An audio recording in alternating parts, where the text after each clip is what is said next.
Welcome to the Fix Your Sciatica podcast, where we meet with experts and clients and discuss how to manage your sciatica and low back pain without the use of medications or surgery. I'm your host, Dr. Ashley Mack, and I'm a physical therapist as well as the founder of ifixyoursciatica.com, a go-to resource for pain management. If you're joining us for the first time, thank you for listening. And if you are tuning in again, welcome back. And lastly, if you find today's episode or any of these episodes of this podcast to be helpful or insightful, please follow and rate this podcast on whatever platform you're using. The more followers and ratings we get, the more we can help people like you. And without further ado, let's get started.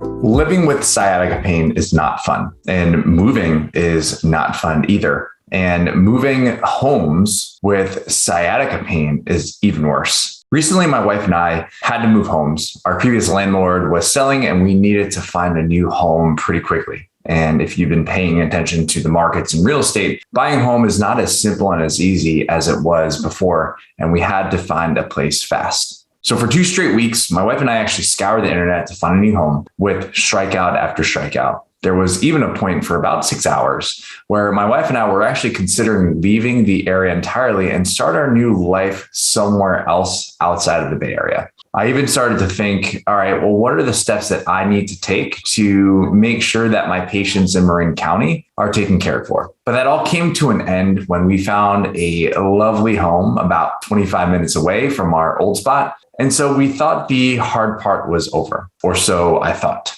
We only had a few days to move our entire home. We could have hired a moving company, but that would cost thousands of dollars. And both my wife and I are actually physically capable of moving our home ourselves. So we ended up renting a large cargo van. And for 3 straight days, my wife and I, with the help of 2 other friends, were able to move our entire life from one home to the other. And so I'm saying 3 days of moving, right? Our last home and our current home actually had the major living space actually on the 2nd floor. And what that truly meant was the fact that we had to go up and down 2 sets of at least 12 steps, which meant that we were moving and hauling furniture, boxes, and plants up and down these steps. And after 3 days of physical labor, we were finally out of our old place and fully moved into our new home. Exhausted, a little sore, and happy to have a home. And I wanted to give thanks to having the physical ability to carry boxes and that my wife was also physically capable of moving as well. We've had our fair share of injuries in the past when we were younger. And one thing that we both agreed upon is that we needed to be in top physical shape for our health and function, but also for incidents and events like this. Now, throughout the move, I was picking up heavy boxes and a thought came to mind. What would this move be like if I actually hurt my back and got sciatica this instant? Would my friends or my wife be able to get the job done without me? Now, what about my wife or friends? What if they got hurt? What would be the best route for people dealing with sciatica pain and back pain to follow if they had to move homes themselves? How can we move heavy boxes without getting hurt? And what if we can't afford to hire an entire moving company to relocate our home? And these thoughts actually inspired today's episode, where I'm actually going to cover how to safely move homes when dealing with sciatica pain and also strategies to help prevent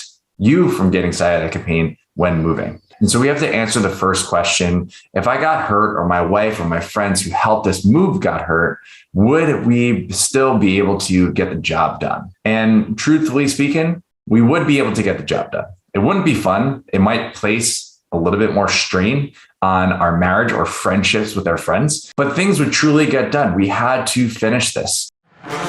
We are going to take a quick break to tell you about our awesome new program called the Sciatica Protocol. If you don't have the time to see a professional, but are tired of trying to figure out this recovery on your own, then the Sciatica Protocol is for you.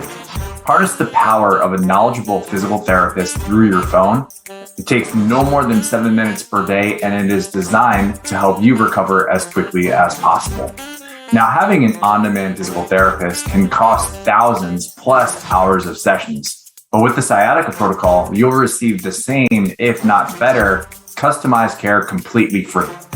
And why are we making this program free? Because I believe that everyone deserves to live free from pain. without actually having cost be the biggest obstacle. It is simple to start, and all you need to do is log into ifixyoursciatica.com/the-sciatica-protocol and fill out the 9-question quiz to begin. The link for the program is in today's show notes. And also, unfortunately, at the risk of other people getting hurt, unfortunately, when you are in pain or if you have sciatica pain, lifting objects repetitively is probably not going to be the best idea for you. And the extra work that needs to be made up is going to be placed on others. However, that doesn't mean that you're entirely useless.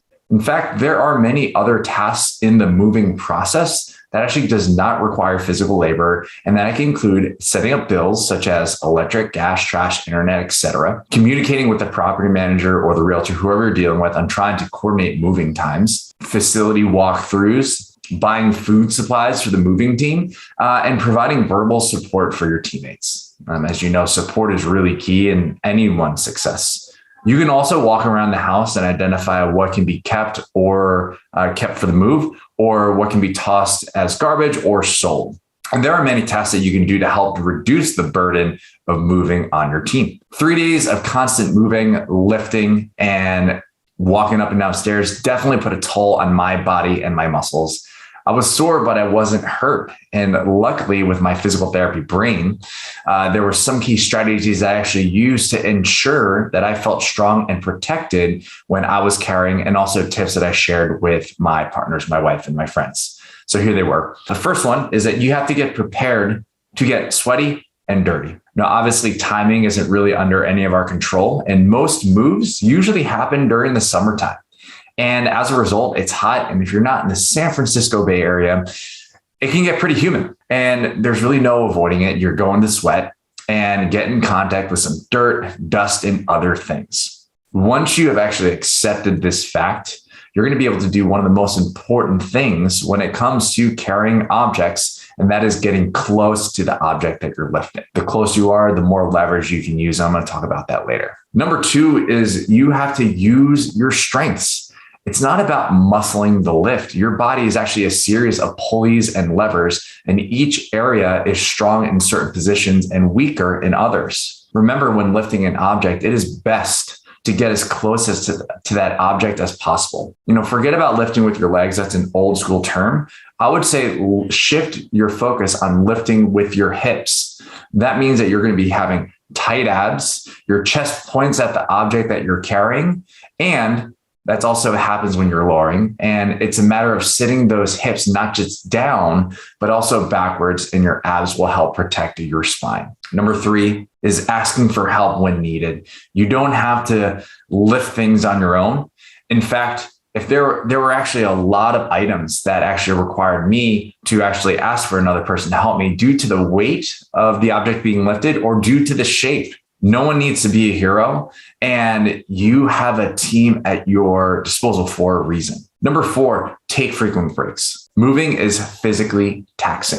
Take your time and be aware of your energy levels. Yes, time is of the essence. You got to move fast. However, that time means nothing if you are beyond exhausted and hurt because you lifted something without rest. Hydrate and fuel up as the day goes on, and you'll never have to go through moving alone. You have a team, communicate with them and say, I need to take a break, or let's take a break. Number 5, I said about team a bunch of times already, but you have to communicate with your team. You are in this together. You never have to go through this alone. You have people there who are going to be helping you move objects, help you carry the objects with you, help you speed up the process a little bit, giving you a little bit of a reprieve.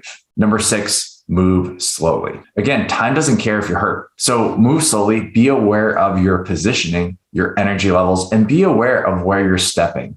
This is also going to help you conserve energy so you can continue to do more work after work. And last but not least, recovery. Moving day or days is not really a great time to add a workout into your day.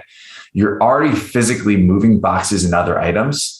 So during this time, eat healthy, hydrate, and for sure get plenty of sleep. You'll be sore on subsequent days of moving. So gentle stretching, foam rolling is going to help out with your muscles in recovery. Pain isn't fun, as you know, and having to move homes isn't fun either. However, you can get through this as long as you pay attention to your body and movement. Thank you so much for tuning in. We hope you got some help from today's podcast. And for more info, check us out at ifixyoursciatica.com. Have a fantastic and pain-free day. No patient-therapist relationship is formed by listening to this podcast. We are not providing medical advice, and all information should be confirmed by a medical provider.